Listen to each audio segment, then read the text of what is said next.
নমস্কার। আজকে একটা বিষয় নিয়ে একটু বলবার ইচ্ছে হলো আর কি। তার কারণ বেশ কিছুদিন ধরেই একটা কাজ করছি, বা সেই কাজটি ভীষণভাবে ইচ্ছে করছিল করবার। কারণ বিষয়টা নিয়ে আমি এক্সটেন্সিভ পড়াশুনো বেশ কিছুদিন আগে পর্যন্ত করছিলাম, কিন্তু মাঝখানে একটু অন্যদিকে ডাইভার্ট হয়ে গেছিলাম। কিন্তু তারপরে আবার সেই বিষয়টি নিয়ে মনে হলো ব্যাপারটাকে একটু এক্সপ্লোর করাই যেতে পারে। তো মূলত ক্রিয়েটিভিটি নিয়ে কাজটি আমার ছিল। অবশ্যই ক্রিয়েটিভিটি নিয়ে কোনো কোয়ান্টিটেটিভ কাজ নয়, কোনো ভ্যারিয়েবল ওরিয়েন্টেড কাজ নয়। আমার যে বেসিক কাজের জায়গাটা হচ্ছে একটা এক্সপ্লোরেশন, একটা বেসিক ইম্প্যাক্ট অ্যানালিসিস বলা যেতে পারে। তবে সেটা কোনো কোয়ান্টিটেটিভ ডিটারমিনেশনের মধ্যে দিয়ে নয়, তার একটা ডিক্লারেটিভ অ্যানালিসিস বা ডিক্লারেটিভ ডিটারমিনেশন। মূলত ক্রিয়েটিভিটির বিভিন্ন জায়গা, বিভিন্ন ক্ষেত্রে বিভিন্ন ব্যক্তিবর্গ অ্যানালিসিস করেছেন। ক্রিয়েটিভিটি নিয়ে সাধারণভাবে আমাদের ভারতবর্ষ তথা পশ্চিমবঙ্গে যে কাজগুলো হচ্ছে, যে মূলত একটা রিলেশনশিপকে ডিটারমিন করার একটা জায়গা, তো হাইপোথেটিক্যালি ব্যাপারটাকে এক্সপ্লেইন করা এবং বিভিন্ন ধরনের স্ট্যাটিস্টিক্স দেখে ক্রিয়েটিভিটি অ্যাজ এ ভ্যারিয়েবল, সেটা অন্যান্য ভ্যারিয়েবলের সাথে কী সম্পর্ক, তো সেটা ডিটারমিন করা। তো আমার কাজটা একটু অন্যরকম আর কি। তার কারণ হচ্ছে আমি এটা মূলত কোয়ালিটেটিভ রিসার্চের যে আঙ্গিক, সেই আঙ্গিকের মধ্যে দিয়ে ব্যাপারটাকে আমি নতুনভাবে ইন্টারপ্রিট করবার চেষ্টা করেছি আর কি। আমার যে বিষয়টা মনে হলো, কারণ ক্রিয়েটিভিটির অনেক আমরা যদি কনস্ট্রাক্ট হিসেবে ভাবি, that is a multi dimensional construct. যদি একটা এক্সপ্লোরেটরি রিলেশনশিপ ডিটারমিন করবার চেষ্টা করি, তাহলে থার্সোল্ড হাইপোথিসিসের মধ্যে আমরা জানি যে ইন্টেলিজেন্সের সাথে ক্রিয়েটিভিটি একটা বেসিক রিলেশনশিপ রয়েছে। একটা একটা মিনিমাম কোরিলেশন দরকার হয়, কিন্তু খুব হাই কোরিলেশনের নেসেসিটি নেই। তার কারণ সেই মিনিমাম কোরিলেশনের মধ্যে থাকলেই কিন্তু আমরা যে কোনো ক্রিয়েটিভ কাজ করতে পারি, কিন্তু সেটা খুব একটা উল্লেখযোগ্য কিছু নয়। উল্লেখযোগ্য মিনস মানে হাই ইন্টেলিজেন্স থাকলেই যে হাই ক্রিয়েটিভিটি হবে, এই ব্যাপারটা কিন্তু ডিটারমিন করে না। মিনিমাম কিছু সম্পর্ক থাকলেই করতে পারি, মানে থাকলেই আমরা সেই ব্যাপারটাকে আইডেন্টিফাই করতে পারি আর কি। এগুলো খুব কনভেনশনাল অ্যানালিসিস আর কি, মানে সবাই মোটামুটি করে, থ্রেশহোল্ড হাইপোথিসিস নিয়ে কাজ করেছে। আমি ব্যাপারটা বললাম নর্মালি। কিছুদিন আগেই আমি একটা ক্রিয়েটিভিটি নিয়ে লিখলাম, that is creative metacognition, Kaufman Beghetto কাজ। সেটা নিয়ে আমি লিখলাম যে ক্রিয়েটিভ প্রসেসগুলোর ক্ষেত্রে, বা ক্রিয়েটিভ যে এক্সপ্লোরেশন, ইনোভেশন বা নোভেল অ্যান্ড ইউজফুল থিং প্রোডাকশনের ক্ষেত্রে মেটাকগনিটিভ যে রেগুলেশন বা নলেজ বা বিভিন্ন ধরনের মেটাকগনিটিভ অ্যাক্টিভিটির ভূমিকা কী, সেটা ইনোভেট করা বা সেটা আইডেন্টিফাই করার যে জায়গা আর কি। তো এমতো অবস্থায় আমার যেটা পার্সোনালি মনে হলো আর কি, যে ক্রিয়েটিভিটি নিয়ে বহু কাজ হচ্ছে, বহু বিষয় নিয়ে আলোচনা হচ্ছে, এবং সত্যি কথা মানে ক্রিয়েটিভিটির যদি আমরা সাইকোলজিক্যালি বা ইনস্ট্রাকশনাল সাইকোলজির আঙ্গিকে বা এডুকেশনাল সাইকোলজিতে ক্রিয়েটিভিটির যে কম্পোনেনশিয়াল অ্যানালিসিস, সেই কম্পোনেনশিয়াল অ্যানালিসিসের জায়গাটা কিন্তু ভীষণভাবেই সকলে করছে। কিন্তু আমার যেটা একটা এখানে মানে একটা কিউরিওসিটি হলো, এবং সেখান থেকে আমি পড়াশুনোটা শুরু করেছিলাম বেশ কিছু বছর আগে। মানে বেশ কিছু বছর বলতে আমি যখন আন্ডার গ্র্যাজুয়েটে পড়ি তখনই এটা আমার চোখে পড়ে আর কি। তারপরে মোটামুটি 2024 সালে এটা নিয়ে আরও এক্সটেন্সিভ পড়াশুনো শুরু করি। তখন অতটা ব্যাপারটা আমি গুরুত্ব উপলব্ধি করতে পারিনি। তারপরে ব্যাপারটা আমি খুব অ্যানালিটিক্যালি ভাবি, এবং একটা অগমেন্টেড এম্পাওয়ারমেন্ট আমার মধ্যে আসে যে ব্যাপারটা ভীষণভাবে এক্সপ্লোর করা দরকার আর কি। তো যেটা ব্যাপার আর কি, যে ক্রিয়েটিভিটির এত অ্যানালিসিসের মধ্যে যে মূল যে জায়গাটা, সেটা হচ্ছে যে ক্রিয়েটিভিটির সোশ্যাল ইউজফুলনেস নিয়ে। অর্থাৎ ক্রিয়েটিভিটিকে যদি আমি সোশ্যালি এস্টাবলিশ করবার চেষ্টা করি, বা ক্রিয়েটিভিটি কীভাবে সোশ্যাল ইম্প্যাক্ট এর সাথে সম্পর্কযুক্ত। ক্রিয়েটিভিটি মানে র্যাদার আমি বলতে পারি মানে ক্রিয়েটিভিটির সোশ্যাল ইম্প্যাক্টটা কী, সোশ্যালি সেটা কতটা রেলেভেন্ট, বা বিভিন্ন ধরনের ক্রিয়েটিভ অ্যাকশনসগুলো হচ্ছে। মানে আমরা ক্রিয়েটিভিটি নর্মালি যে মডেলসগুলো দেখি, যে জেনোপ্লোর মডেল হতে পারে, 4C মডেল হতে পারে, ওই মিনিসি বিগসি ইত্যাদি ব্যাপারগুলো, সেগুলো হতে পারে। নর্মালি গ্রাহাম ওয়ালেসের মডেলটা হতে পারে, যদিও ওটা প্রবলেম সলভিংয়ের মডেল, ওটা কখনোই ক্রিয়েটিভিটির মডেল নয়, সেটা হতে পারে প্রবলেম সলভিংয়ের মডেল, সেটা আমরা ক্রিয়েটিভিটিতে ব্যবহার করি এবং বহুলভাবে চলছে এটা, কিন্তু সেটা প্রাথমিকভাবে প্রবলেম সলভিংয়ের মডেল আর কি। তো এমতো অবস্থায় কিভাবে আমরা ক্রিয়েটিভিটির সোশ্যাল ইউজফুলনেসটাকে জানবো আর কি। এবং টরেন্সের মডেল কিন্তু সেই যে মডেলগুলো, সেই মডেলগুলোতে যে খুব একটা ক্রিয়েটিভিটিকে সোশ্যালি এক্সপ্লোর করা হচ্ছে সেটা কিন্তু আমরা দেখতে পাই না, অন্তত আমার যেটুকু উপলব্ধির মধ্যে থেকে আমার কিন্তু খুব একটা সোশ্যাল ইউজফুলনেস বা ক্রিয়েটিভিটিটা সোশ্যালি কীভাবে সেটা কার্যকরী হবে সেই জায়গাটা যে খুব একটা গুরুত্বের সাথে অনুধাবন করা, সেটা কিন্তু করা হয়েছে বলে আমার কিন্তু পার্সোনালি মনে হয়নি, যেটুকু আমি এক্সটেনসিভ মোটামুটি যেটুকু আমি পড়াশুনো করেছি আর কি তার মধ্যে। তো সেই জায়গা থেকে আমার একটা মডেল আমি দেখে বা একটা কনসেপ্ট আমার দেখে ভীষণ ভালো লাগলো, যেখানে সামগ্রিকভাবে ক্রিয়েটিভিটিকে কিন্তু সোশ্যালি তুলে ধরা হয়েছে বা সোশ্যালি তার ডায়নামিক্সগুলোকে আইডেন্টিফাই করা হয়েছে আর কি। তো সেখানে রবার্ট স্টার্নবার্গের একটি রিসার্চ আমার ভীষণভাবে সেটি মানে আমার ব্যবহারযোগ্য মনে হলো আর কি। সেটা উনি বলছেন ট্রান্সফরমেশনাল ক্রিয়েটিভিটি। এই কথাটা ট্রান্সফরমেশনাল গিফটেডনেস বলে উনি কথাটা উল্লেখ করেছেন অনেক জায়গাতে আর কি। তবে আমি ওনার যে পেপারটা আমি দেখলাম, নিজস্ব পেপার, যেটা ওনার ওয়েবসাইটেই অ্যাভেলেবেল রয়েছে, সেখানে কি ট্রান্সফরমেশনাল ক্রিয়েটিভিটি হিসেবেই সেখানে বলা হয়েছে। বিভিন্ন পেপারে বেশিরভাগ ক্ষেত্রেই ট্রান্সফরমেশনাল ক্রিয়েটিভিটি হিসেবে বলা হয়েছে। ব্যাপারটা কিন্তু খুব ইম্পর্ট্যান্ট একটা ভূমিকা, যে ক্রিয়েটিভিটি সবসময় তার কনভেনশনাল ডিটারমিনেশনটা ছিল ইন্ডিভিজুয়ালিস্টিক, অর্থাৎ ক্রিয়েটিভিটি মানে সেটা খুব একটা পার্সোনাল ডেভেলপমেন্টের ক্ষেত্রে, ইন্ডিভিজুয়াল পোটেনশিয়ালসগুলোর ডেভেলপমেন্টের ক্ষেত্রে একটা কার্যকরী ভূমিকা নেবে, সেটুকুই। কিন্তু ক্রিয়েটিভিটি সোশ্যালি ইম্প্যাক্টফুল কী করে বোঝা যাবে, যে আমি যে ক্রিয়েটিভ প্রোডাক্টগুলো প্রডিউস করছি, যে নোভেল প্রোডাক্টগুলো প্রডিউস করছি, যেগুলো সোশ্যালি অ্যাকসেপ্টেবিলিটির জায়গায় যাওয়ার ক্ষেত্রে মানে ভীষণভাবে প্রযোজ্য, সেই নোভেল বা সেই অরিজিনাল বিষয়গুলো, সেই ক্রিয়েটিভ আউটকামগুলো সোশ্যালি অ্যাকসেপ্টেড হচ্ছে কী করে সেটা বোঝার ক্ষেত্রে আমাদের ক্রিয়েটিভিটির সাথে উইজডামকে যুক্ত করতে হবে। That is a very important thing and a very analytical thing. আমি যখনই ক্রিয়েটিভিটির সাথে উইজডামকে যুক্ত করব, তখনই যে আউটকামটা আমি পাবো সেটাই হচ্ছে transformational creativity, the transforming the things. এবং যেটা যখনই আমি উইজডামকে যুক্ত করা মানে it is highest form of knowledge. আপনারা যদি দেখেন তাহলে সেখানে দেখবেন ডেটা, ইনফরমেশন, নলেজ, উইজডম।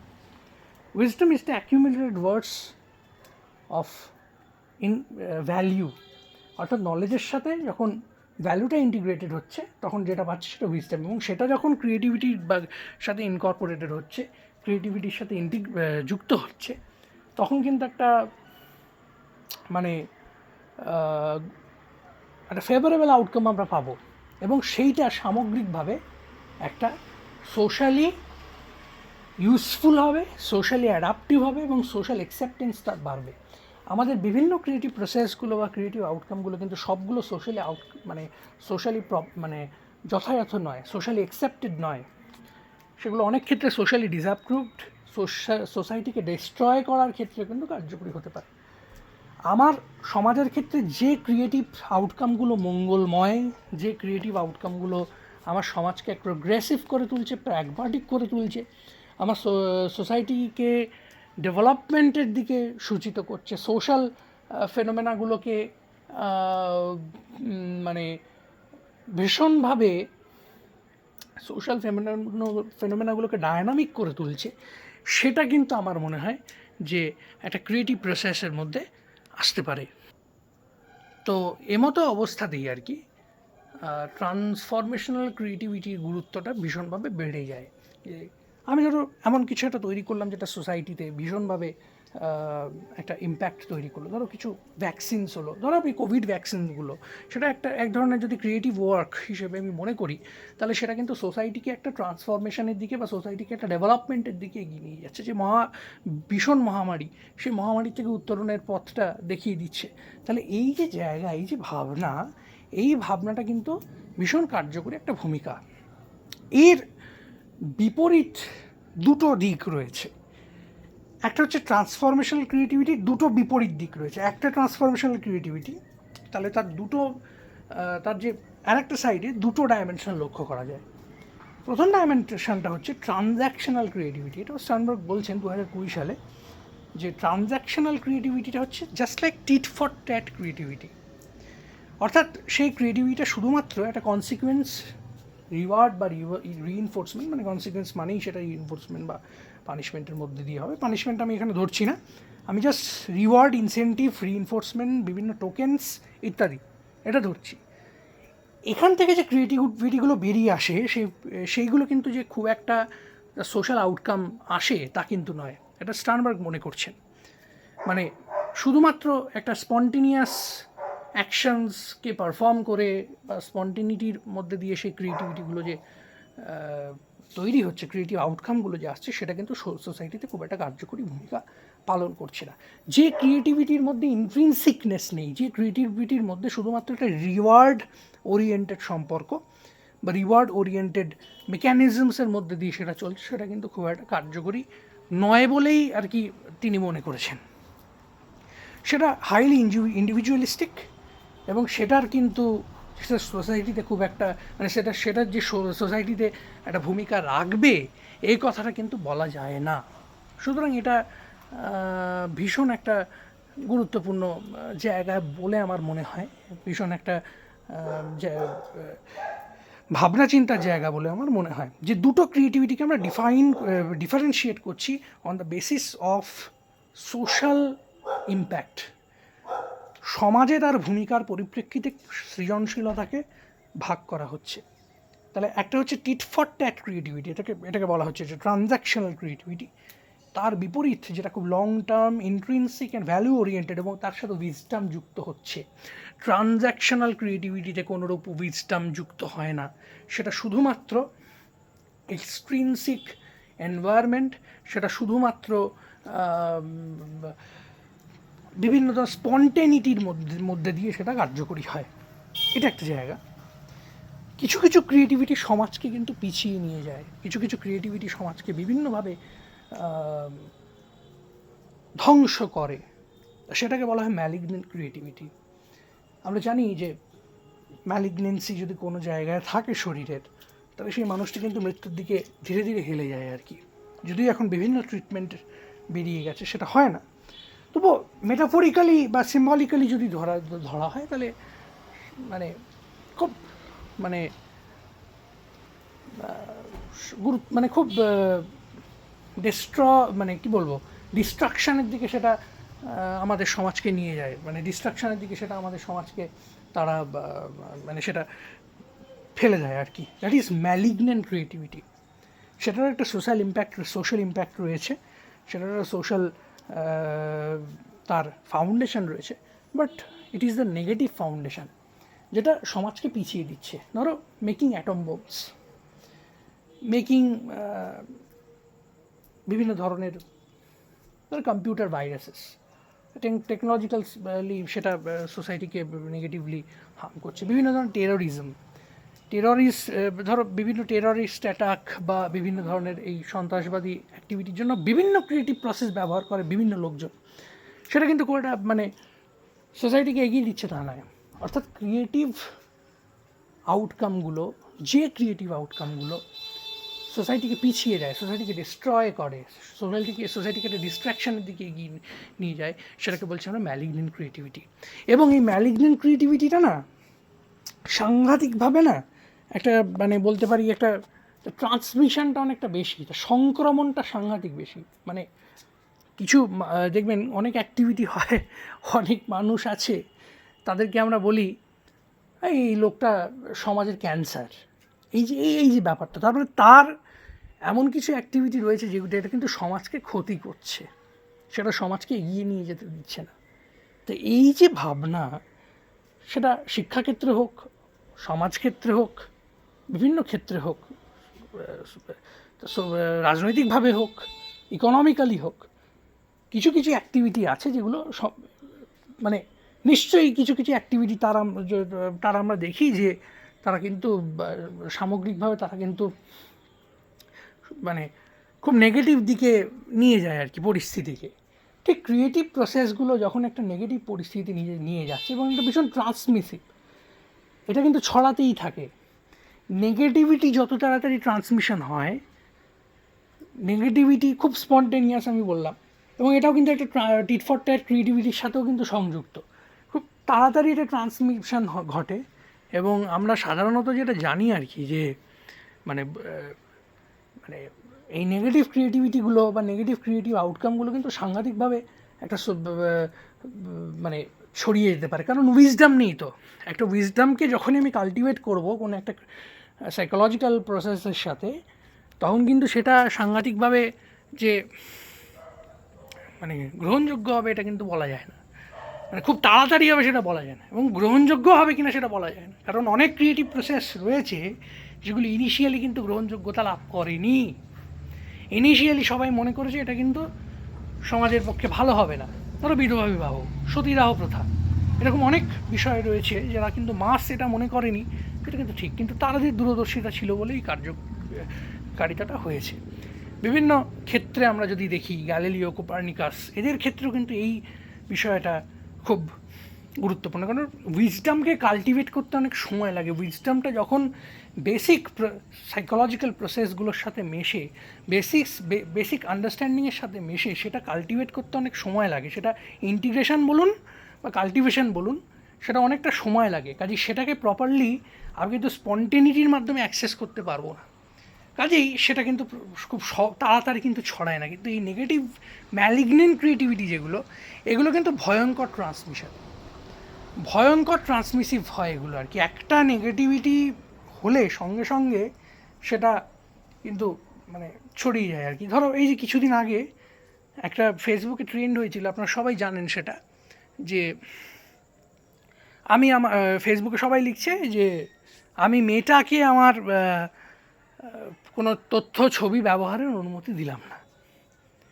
এটা কিন্তু সঠিক নয়। এটা সবাই এত তাড়াতাড়ি এটা ব্যবহার করেছে, এটা নিশ্চয়ই কারোর মাথা থেকে বেরিয়েছে যে এটা একটু মানুষকে ডিস্টার্ব করে দেওয়া, একটু প্রবলেমে ফেলে দেওয়ার একটা পদ্ধতি, এটা করা যেতে পারে। That is a creativity. এত তাড়াতাড়ি এটা মানুষের মাথার মধ্যে দিয়ে, মানে মানুষের মধ্যে এটা ছড়িয়ে পড়লো, যাতে দেখা গেল যে, এবং আমিও এটা শেয়ার করেছিলাম, এটাও আমি বলতে পারি, হয়তো আমিও হঠকারিতার মধ্যে দিয়ে শেয়ার করেছিলাম, এবং প্রত্যেকে আমি দেখলাম যারা প্রত্যেকে গণ্যমান্য ব্যক্তি পর্যন্ত এই বিষয়টি কিন্তু শেয়ার করলেন। অর্থাৎ এই যে transmission of this kind of creativity, এটা কিন্তু সাংঘাতিক মানে বৃহৎ, যেটা কিন্তু মানে মানুষকে ভাবনা চিন্তার সময় দেয় না, মানুষকে বিচার করার ক্ষেত্রে সময় দেয় না, এটা কগনিটিভ ডিস্টরশন তৈরি করে, এবং এটা কিন্তু মানুষের মানে যে মানে মানুষের ভাবনা চিন্তা বলুন বা মানুষের যে র্যাশনাল থিঙ্কিংকে ডিস্ট্রয় করে। তো এই যে বিষয়টা আমার মনে হলো আমি শেয়ার করি, এবং স্টার্নবার্গ খুব সুন্দরভাবে এই ব্যাপারটা ব্যাখ্যা করেছেন যে আমাদের ক্রিয়েটিভিটিটাকে এমনভাবেই কার্যকরী করতে হবে যাতে তার মধ্যে উইজডামটা ইন্টিগ্রেট করতে পারি, উইজডামটার একটা মিক্সিং ঘটে, এবং সামগ্রিকভাবে সোশ্যাল প্রোগ্রেশনটা যাতে আমরা ত্বরান্বিত করতে পারি। তো এটাই বলার ছিল। স্টার্নবার্গের বহু ইনোভেটিভ আইডিয়াস রয়েছে, যেমন theory of mental self government, adaptive intelligence, প্রচুর রয়েছে। তো এই জায়গাটা আমার মনে হলো একটু আমি শেয়ার করি, তো আমি করলাম। আশা করি এটা কাজে লাগতে পারে, এবং আশা করি এই বিষয়টা আরও এক্সটেন্সিভ ওয়েতে আমাদের আর চর্চার মধ্যে এডুকেশনাল সাইকোলজিতে বা এডুকেশনাল যে প্যারাডাইম শিফটগুলোর মধ্যে অ্যাসিমিলেটেড হবে আমার এটা দৃঢ়তর একটা আশা। এবং সত্যি কথা বলতে আমরা চেষ্টা করব যাতে ট্রানজ্যাকশনাল ক্রিয়েটিভিটিটাকে বর্জন করে মানে ইন্ট্রিনসিকলি আমরা বিভিন্ন আমাদের যে রিসার্চ ডোমেন্সগুলো রয়েছে, ডোমেন্সের মধ্যে যে কম্পোনেন্টগুলো রয়েছে, কম্পোনেনশিয়াল যে বেসিক কম্পোনেনশিয়াল অ্যানালিসিসের মধ্যে বিষয়টাকে অন্তর্ভুক্ত করার, যেটুকুই বলবো। ধন্যবাদ, আজকে শেষ করছি।